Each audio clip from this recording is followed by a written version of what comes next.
Most dance students love learning and practicing their grand jetés and grand jeté on turn-on. They feature in many grand allegro exercises and are often performed on stage in solos and repertoire. Most people believe that the success of the grand jeté and the grand jeté on turn-on depends on a student's flexibility. Though the flexibility does play a part, for me it is all about the timing that helps with the success of performing a grand jeté and grand jeté on turn-on. For your grand jeté, you are effectively trying to get into splits at the height of the jump. So you want to make sure that your front leg and your back leg both arrive at the very top of the jump. So this is why I was saying earlier that flexibility does help, but even if you are able to do the splits quite comfortably, if you can't time it right with the height of your jump, then you are really going to struggle with your grand jeté.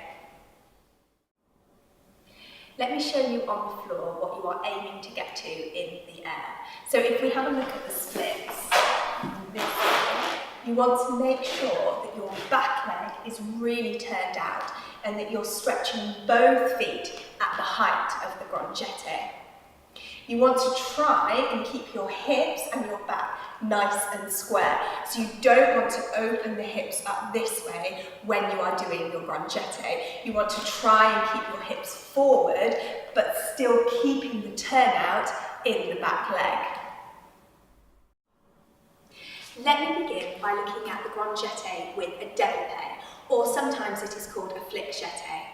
So for this grand jeté, you are going to extend the front leg with a développé action. So the leg is going to come up through the développé de barre at the top of the jeté. It is really important that that leg that's extending to the front is really turned out and that you actually get the leg out really, really quickly. You also want to make sure that the back leg is getting up as well. Usually in this kind of grand jeté, the front leg is able to get out, but the back leg gets left behind, so you get this kind of odd look at the height of the jump. If you really think about stretching your feet at the height of the grand jeté, this can really encourage you to keep both of your knees straight, which is of course what you want in your grand jeté. The emphasis on the grand jeté is very much on the up. So you really need to think about getting your hips off the floor as well as splitting your legs. It can also help to get your eyes and your head looking up as well. Make sure that you're not looking at the floor when you're practicing your grand jetés. I've talked about the emphasis being on the up, but you have to also make a kind of rainbow shape in the air when you're practicing your grand jetés. You don't just want to go straight up in the air, you actually want to go up and over in the grand jeté. But if you really think about getting your hips off the floor and getting everything up in the air as well as travelling up and forward, then you should have fun with the grand jeté. Let me show you a grand jeté with the use of the développé.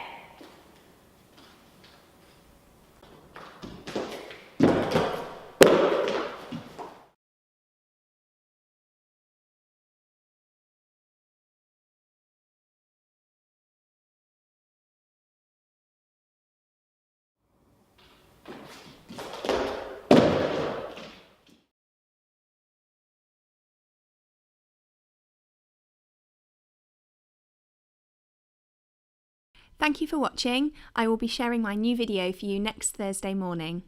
Please do comment below if you have any thoughts or questions, and I look forward to seeing you next week. Thank you for watching, and I hope that you have found this video useful. If you haven't already subscribed to my channel, then you can subscribe by clicking the icon below. The full-length videos can be found at my website, tipsonballettechnique.com. You can also choose your next video by clicking from the selection here. Thank you, and I hope to see you soon.